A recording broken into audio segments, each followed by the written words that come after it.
Joseph Smith papers right now, and I will let him say anything beyond that he wants to say. I'll say a whole lot, not about myself. Thank you for that prayer, Scott. Okay, I'm glad to be among, I love teaching, and it was thrilling to teach Richard's class and Andy's class. I'm also grateful to be among scholars and to use a little bit of some more academic language, because I am among scholars, and talk to you about the doctrine of becoming like God and its development within early Latter-day Saint thought. In Parley P. Pratt's Key to the Science of Theology, published in 1855, the LDS apostle asserted that gods, angels, and men are all of one species. Man is a candidate for a series of progressive changes, he explained, and can become like the Father and the Son in every respect, physically and in intellect, attributes, or powers. In this provocative statement, both a summation of the LDS belief in becoming like God, and also a rejection of the traditional Orthodox view that there was a qualitative distinction between God and man. Parley insisted that humans are of the same essence as God, and thus are capable of developing all the characteristics of Godhood. This teaching raises a number of questions. First, do we believe it? Is it fundamental doctrine? If it is, how and when was it restored? This presentation traces the restoration and development of the LDS doctrine of becoming like God. Again, because I'm like scholars, among scholars, I'll use the term theosis often when referring to this doctrine. We often associate this teaching with the King Follett Discourse, but the core concepts were restored and taught much earlier. I'll trace the doctrine's restoration in Joseph's translations and revelations, and show how Joseph and other Latter-day Saints began to articulate the doctrine of becoming like God in relation to other doctrines about the human and the divine. In other words, I'll explain how this doctrinal concept, which was somewhat vague, developed into more concrete teachings and conceptions. This occurred in relationship to various contexts, including Christian history, antebellum America, discussions, we might call them that, between Mormons and non-Mormons, and intimate debates among Mormons. These contexts created the settings within which Joseph and others articulated the doctrine of becoming like God, but the concept had its basis in Joseph's revelations and translations.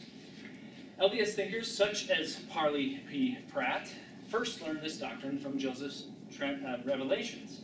But the concept that God's children can become like him is, of course, present in the Bible. Although the passages...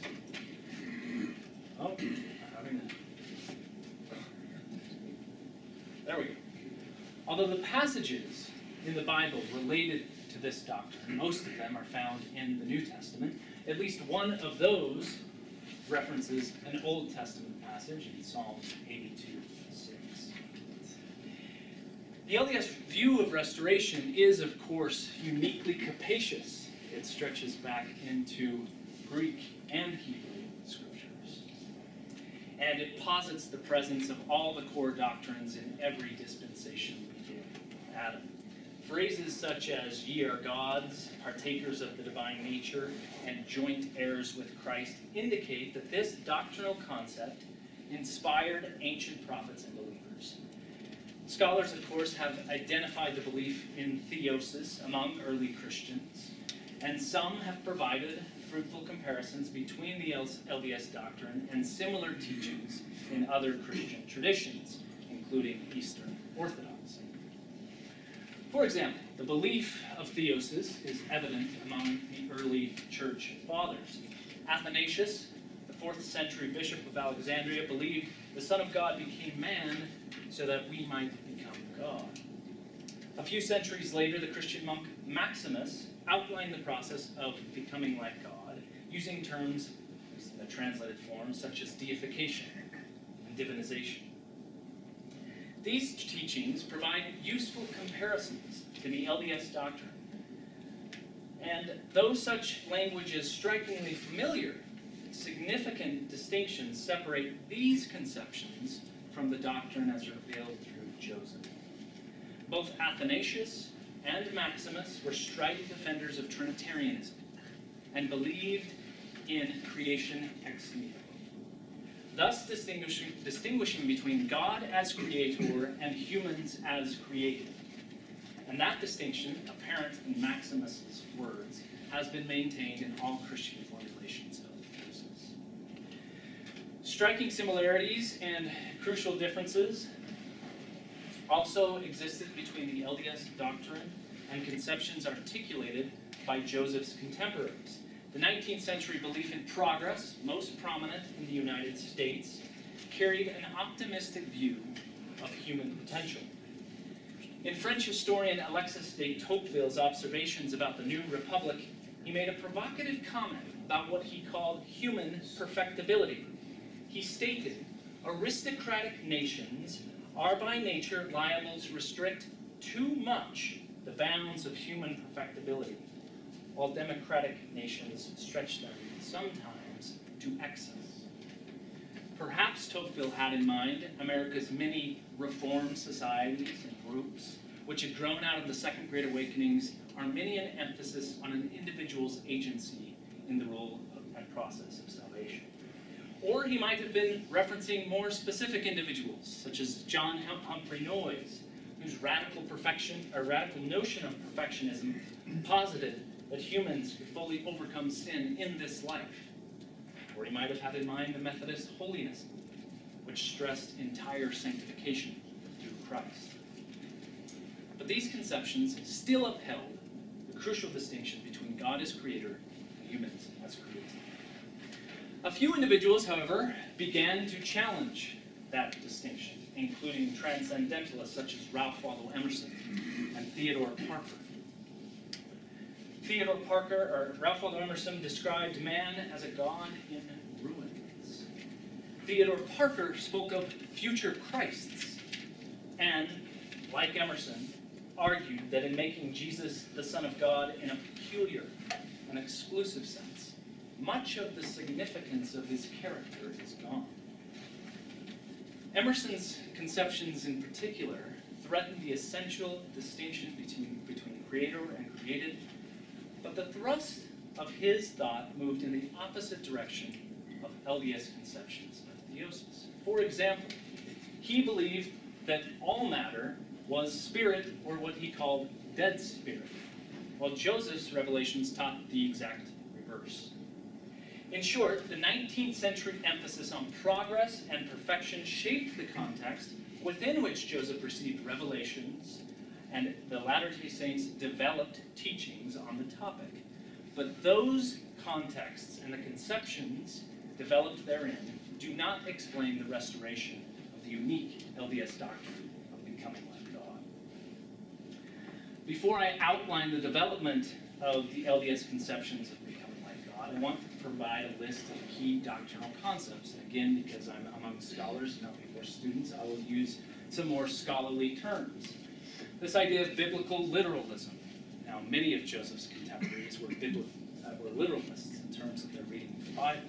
But Mormons went beyond that, especially with this particular teaching. The idea of divine passibility and embodiment. Not only does God have a body, but he has passions. The idea of eternalism. And again, this is a rejection of creation ex nihilo. And it suggests that all things, right, have an eternal existence. The related idea of what Joseph called co-equality. The mind of man is somehow co-equal with God, co-eternal with God. This is related to eternalism. The idea of, and the concept of endless progression. That living a godly life is living a life of progression. And the idea of material possession. The saints not only will possess the earth, but potentially worlds. I will briefly trace the ways in which Joseph restored these concepts, these general truths, and how they took more concrete form in early LDS thought. As might be expected, Joseph found this teaching in the Bible, and his translation of that text added new insight to the doctrine. One of the earliest indications that the Latter-day Saint view of God and man differed from those of their contemporaries was in Joseph's translation of Genesis.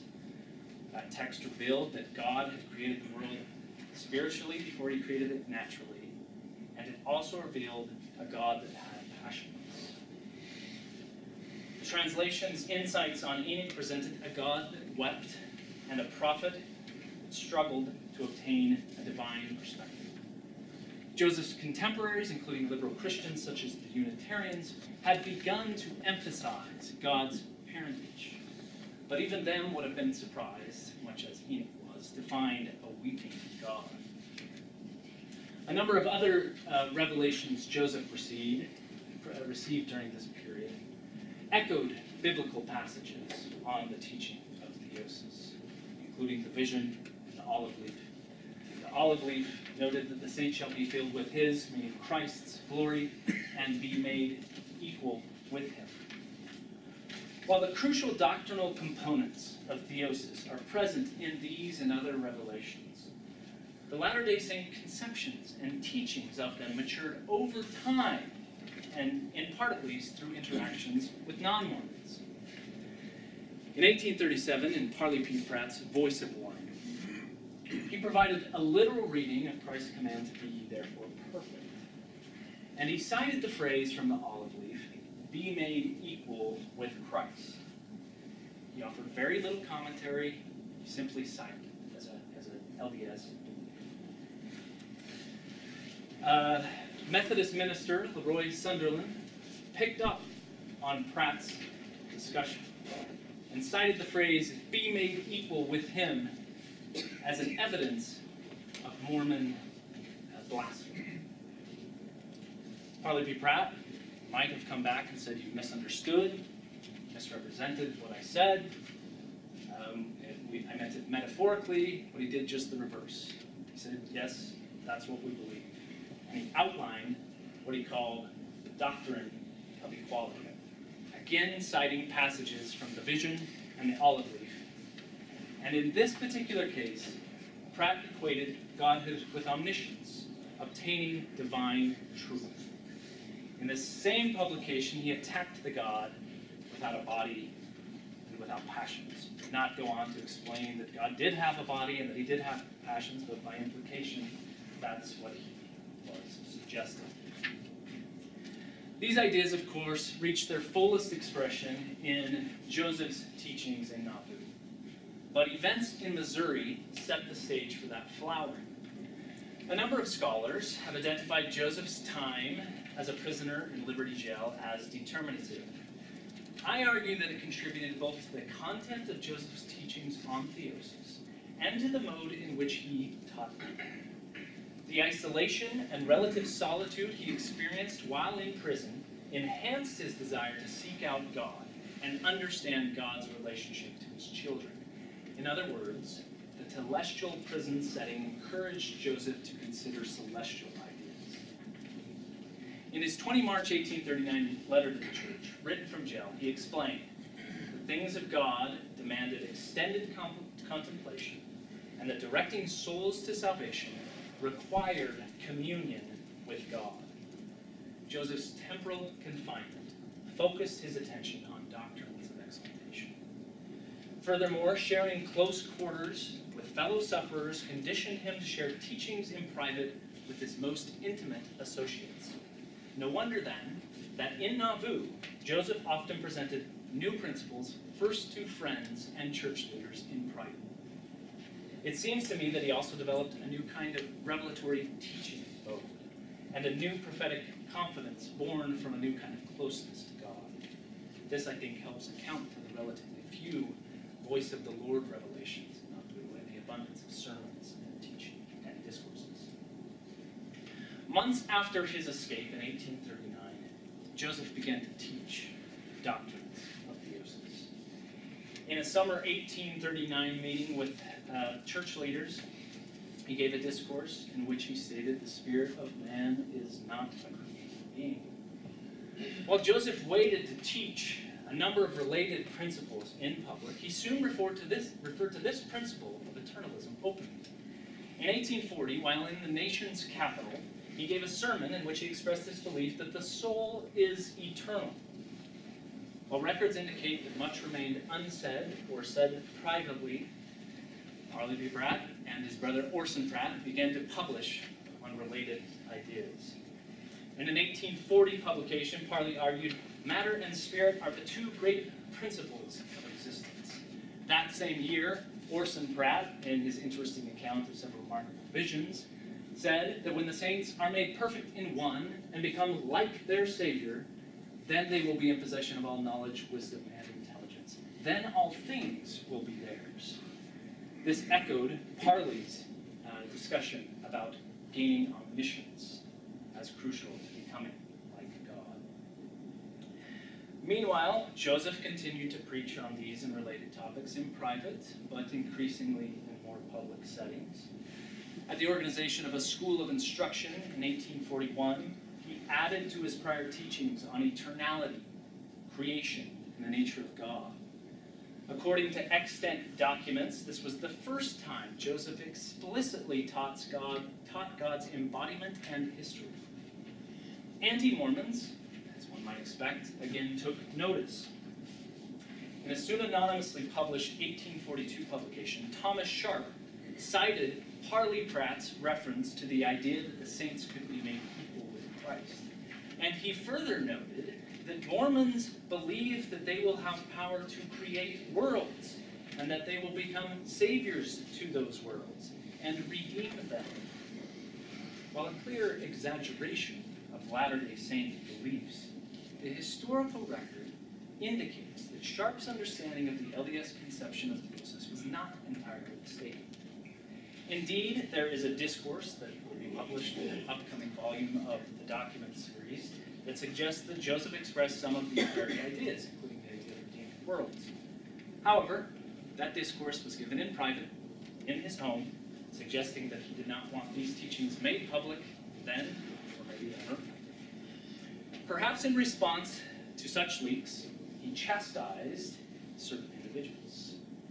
In a discourse given before the Relief Society in April 1842, he called out great big elders, including Parley B. Pratt, Orson Pratt, Orson Hyde, and John Page, who, Joseph said, had repeated certain principles taught in private counsel as their own revelations. Even as Joseph expressed some disappointment with these aspiring elders, he prepared to convey more truths in private. In a May 1842 sermon given in the grove near the temple site, he explained that the keys of the kingdom are certain signs and words, which cannot be revealed till the temple is completed. Anticipating the introduction of the endowment a few days later, Joseph noted, no one can truly say he knows God until he has handled something. The sensory nature of the endowment, a process meant to bring believers into the presence of God, was bound up with teachings about the nature of God and the process of becoming like him. Despite Joseph's emphasis on needing a sacred space to convey these sacred truths, he felt compelled to preside.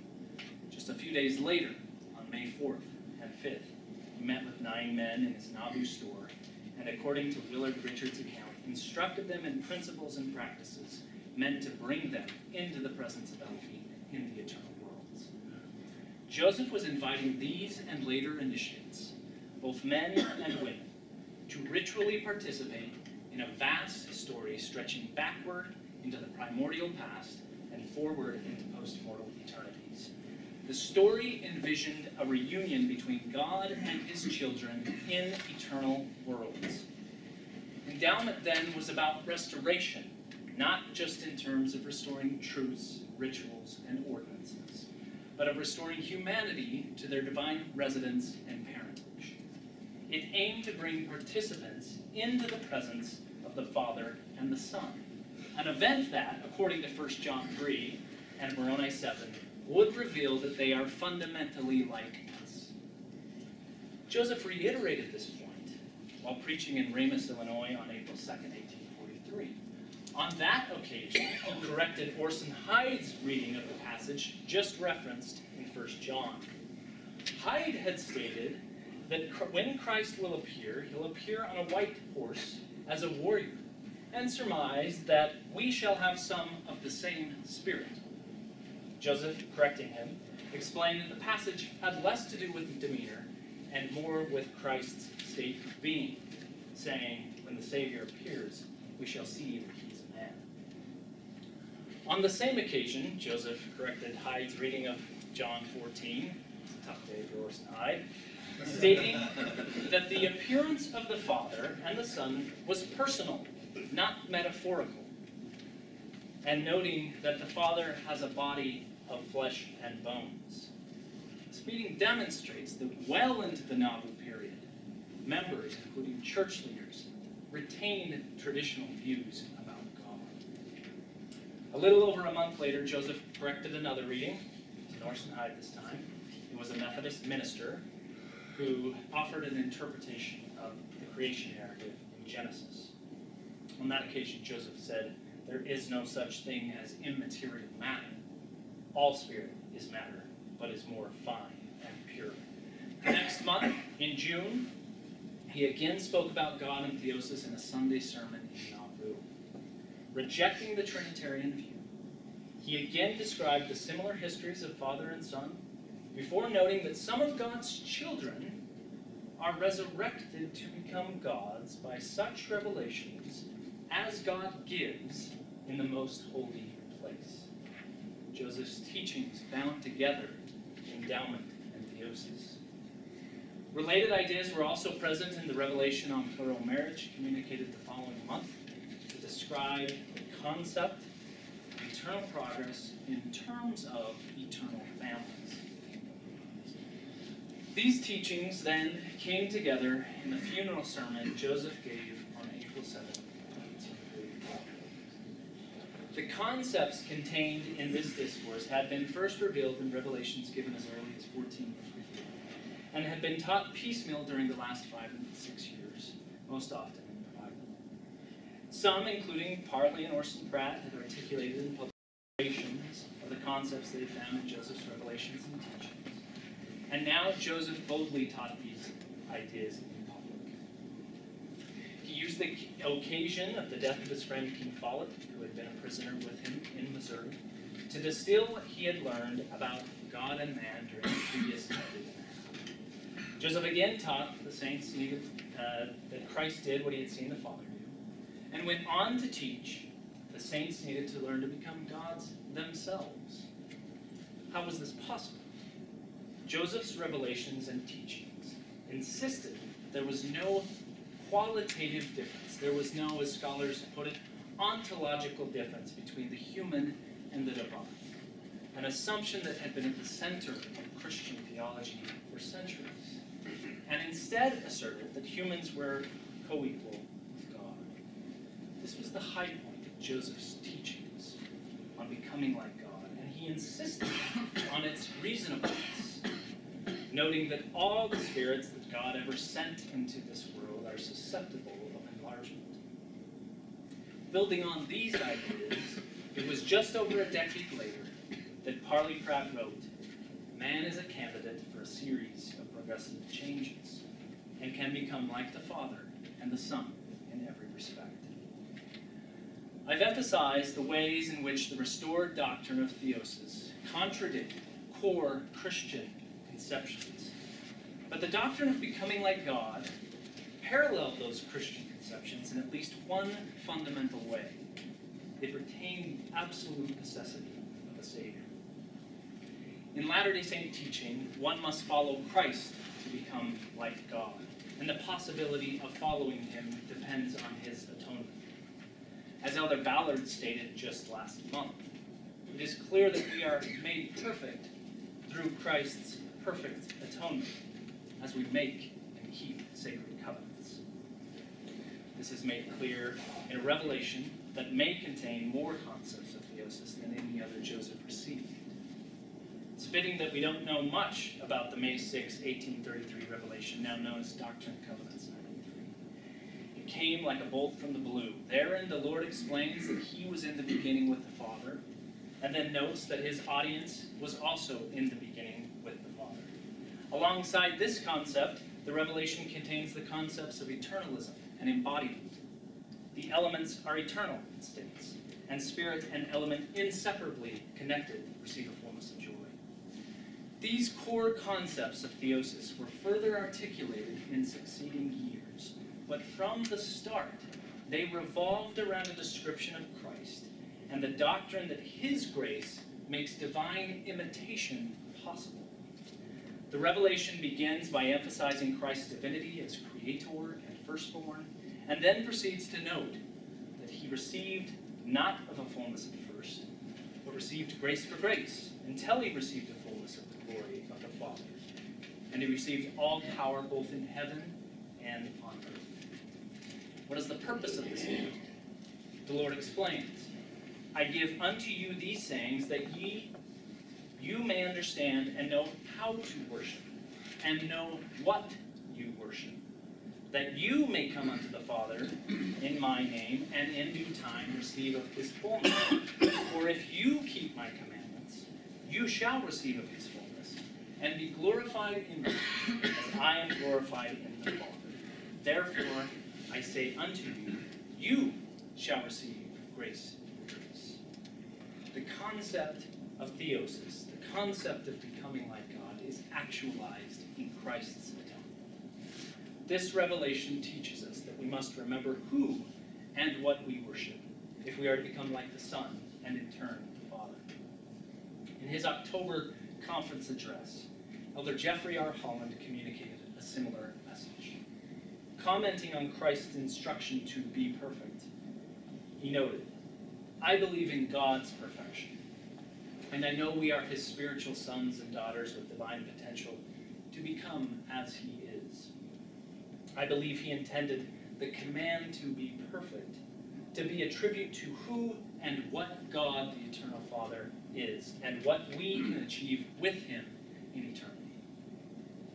This teaching has great power to remind us of the divinity and grace of the Father and the Son. I believe that as we approach all of God's children as beings capable of an endless growth, we will grow from grace to grace, and in imitation of Christ, become like God. And I say that in the name of Jesus Christ. Amen. Amen. Questions? Yeah. I got, I guess, two questions here really for you. And the first one is, you kind of compared this to an Eastern Orthodox theosis, right? And I'm wondering if Joseph is aware of any of that kind of theology. You can kind of maybe where Joseph is aware of it or has read some of it, whether the church fathers or however he may have access to it. And second is more, I guess, a little bit more pedagogical. You kind of drew a distinction here to say, right now I'm speaking with scholars, so I'm going to use words like theosis, ontological, embodiment. Is there a benefit to students having an awareness of these terms? Sure. Is there a way in which you can bring those terms to the discussion in a classroom that might benefit students, so as they speak with other Christians and others, understand the conversation? Yeah, great questions. JB could maybe answer the first question better than I can. My sense... And if he doesn't, we will not hire him. Pressure's on. My sense is that no. He, to the extent that he is gaining insight on this doctrine before it's actually revealed to him, is through his reading of the Bible and through the translation process. I think that's where he's finding these ideas. I do think he's living in this time and space where people are emphasizing progress, and some people are saying you can be made perfect. But when I read what Joseph teaches, there are enough distinctions between that and what is going on among his contemporaries that I see a much clearer connection to what he's saying in the Bible. and then what's being revealed through his revelations and translations. Your second question, I think the answer is yes, that there is something useful about teaching our students about the terms that scholars use when they talk about these subjects. But I also think that it's going to depend on the context, right? If we have a class where we can only briefly introduce these ideas, then we can't spend a whole lot of time talking about what ontology means or breaking down what theosis means. And so I think we have to speak to that at their level. But I do think that there are contexts within which we can teach our students about these scholarly terms and their importance, so that if they do want to pursue further research, right, that they have that equipment to be able to do it. Justin? Is there a point where you see the introduction of the idea that to become like God, that a sealing has to take place between a man and a woman? Where, okay, we can become like God, but oh wait, that must then include, because if God includes God the Father, God the Mother, okay, well then we have to include this concept of becoming like God too, that there needs to be some kind of sealing there. Yeah, I mean, outside of what we know is in the Doctrine and Covenants, right? Right. Yeah, I think certainly. There's certainly a sense, especially in the Revelation, right, Doctrine and Covenants 132, that there is something crucial about binding people together, man and wife, in ways that lead to godhood, right? There's something prior to that that seems Prior? to be leading up to it, or? Not in what I've, unless we want to talk about biblical passages and their importance, right? But in terms of Joseph actually teaching something like that prior to that particular revelation, and again, I think we know somewhat of the complicated nature of that particular revelation and how it is produced, but not that I've seen. If somebody else has seen something, you can jump in. KB doesn't know the answer to that one. Come on, Trust JB, Jordan let way me more than down. trust myself. Much better an answer than I would. It's a good question, and I think it's something we can look for, right? And wouldn't be surprised to find something like that. I just haven't seen it in the extant documents. And of course, as we all know, we're dealing with extant documents, right? So presumably Joseph is teaching other things that do not get recorded. So, in How Widely Divided, Robinson and Blomberg, Robinson kind of pulls away from theosis as a doctrine of the church, and he says, you know, it's kind of a singular source early on. And then President Hinckley and Mike Wallace interview, you remember, kind of backpedals on it and says, would you respond to that? Yeah. I think there is a time and a place to talk about these sorts of things, and I was very much hoping that this would be that time and place. But I do think that's a great question, because right, they are saying something important in those responses. And I think part of that is pearls before swine, right? To use that reference. Mike Wallace is angry. Right. To use it in its very broadest sense, not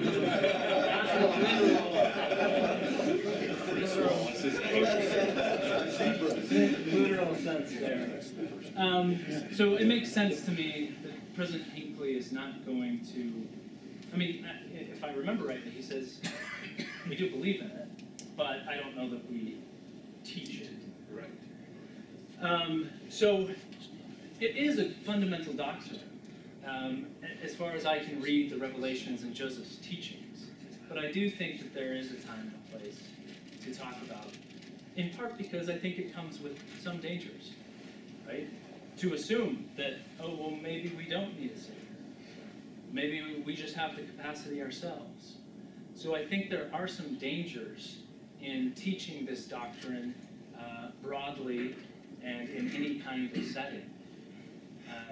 And so I think that's what I would guess, not knowing, of course, what they were getting at. Seems like those are, I see what you're saying. It seems like those are the ideal times to say, hey, I've got this international stage. Let me clarify what it is and what it isn't. So that, folks like Decker with the God makers are kind of silenced by saying, we're gods with a lowercase g as it relates to our relationship with Elohim, or, you know. I'm not disagreeing with you. I wish they had, well, you remember the general comments afterwards? President Hinckley saying. I know that. Yeah, trust me, I know the doctrine. I'm getting lots of letters from the folks. Right, and I think that relates to what we've been talking about. Context matters. It mattered for Joseph. He didn't just share this doctrine with everyone at all times, right? He picked and chose, and he probably had times where he wishes he wouldn't have taught it because others were Well, I've going never out. had that experience.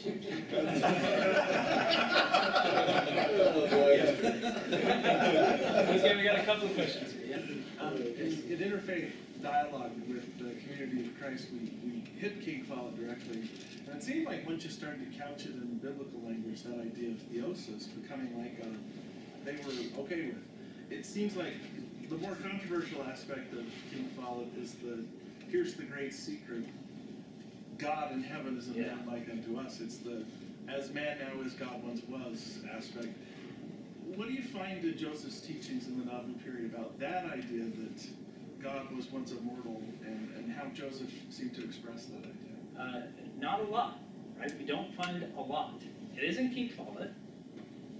It is in a prior sermon, which I referenced. I actually didn't give you the precise quote. I highlighted another aspect of that sermon.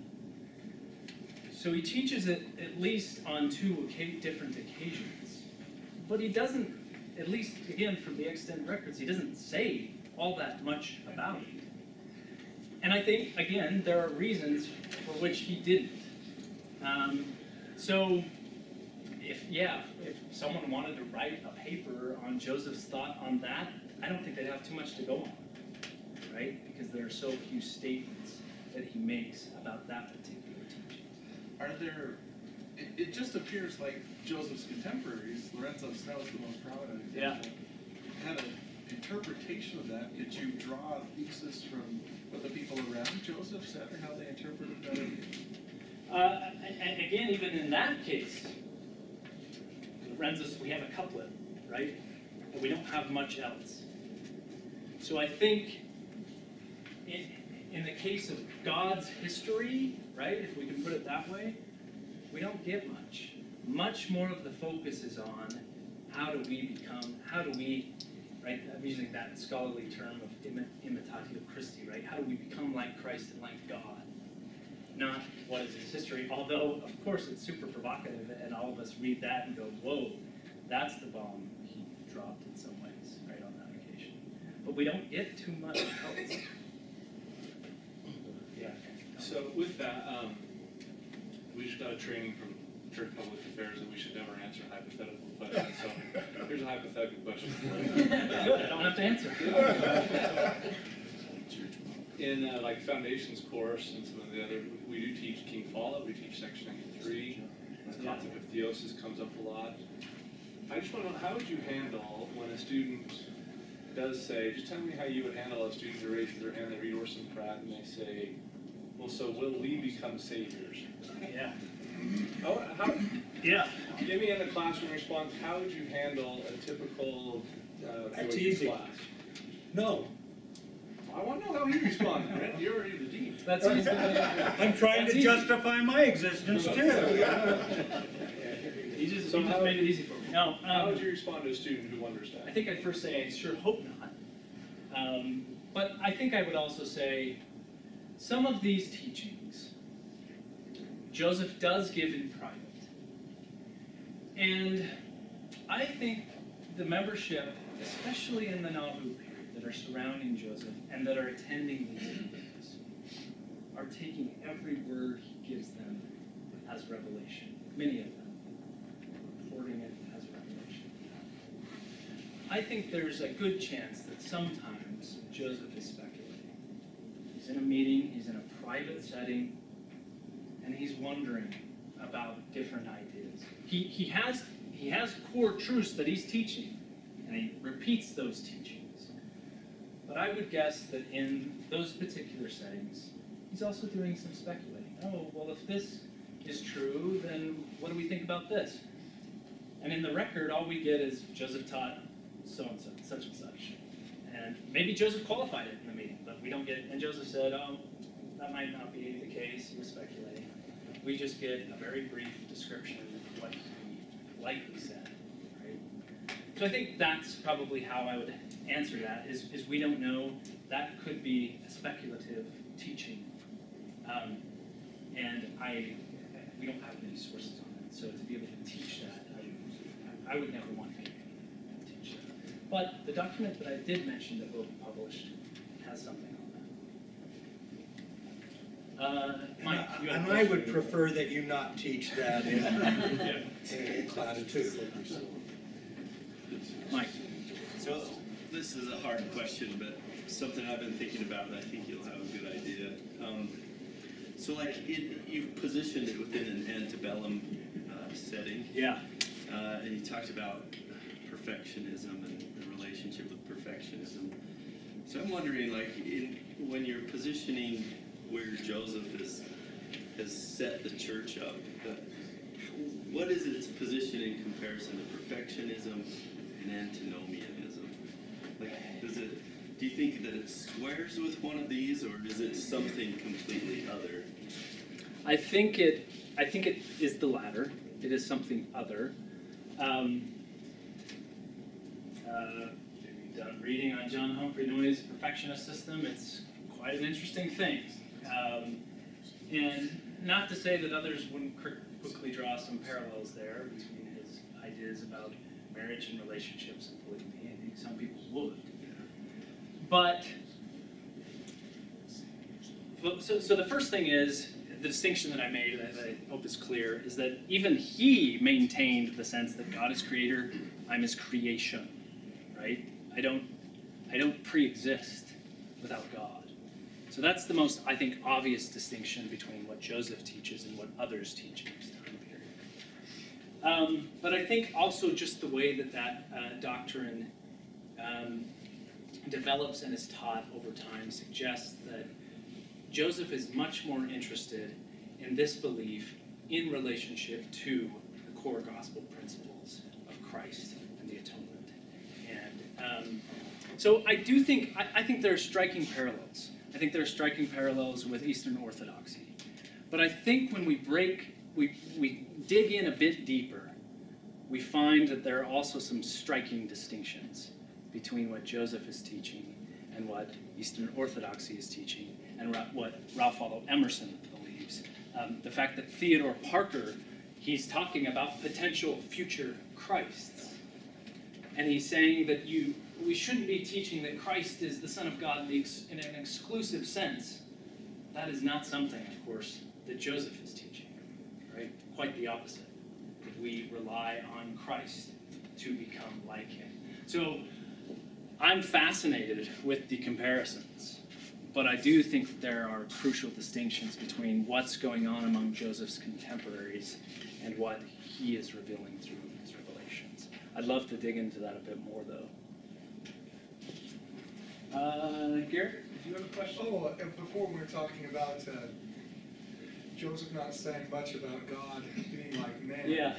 I wonder how much of this has to do with and maybe you can speculate, and we'll misquote you, on William Law's apostasy, given the fact that it's not just polygamy that is part of the expositor. Right. One of the major things he's claiming is blasphemy because Joseph is teaching that God was once a man. Right. Yeah. Is there enough percolating that causes Joseph to, at the moment that he begins to teach it, well, it's a firestorm, well, I'm not going to teach it anymore. I certainly think there is some of that. I think, in the past when I read, there's so much that I could teach the church, but I can't. I always thought, what? What are you talking about? And who knows what he was talking about. But I think this is one of those ideas. That every time he teaches it, you either get somebody who's super on board and excited about it, maybe too much so, like Parley P. Prask, or you get somebody like Law who finds it abominable. Right. So he's got to manage, and this is why I actually do think Liberty Jail is a crucial moment. who can I trust with these ideas and these doctrines? I want to share them, right? The fact that he says on May 1st, can't give these teachings except for in the temple, and 3 days later he gives them, suggests that he does want to unload, I think, what is an intellectual burden, right? He was in isolation a number of times during life, right? In 1842, when they're trying to extradite him.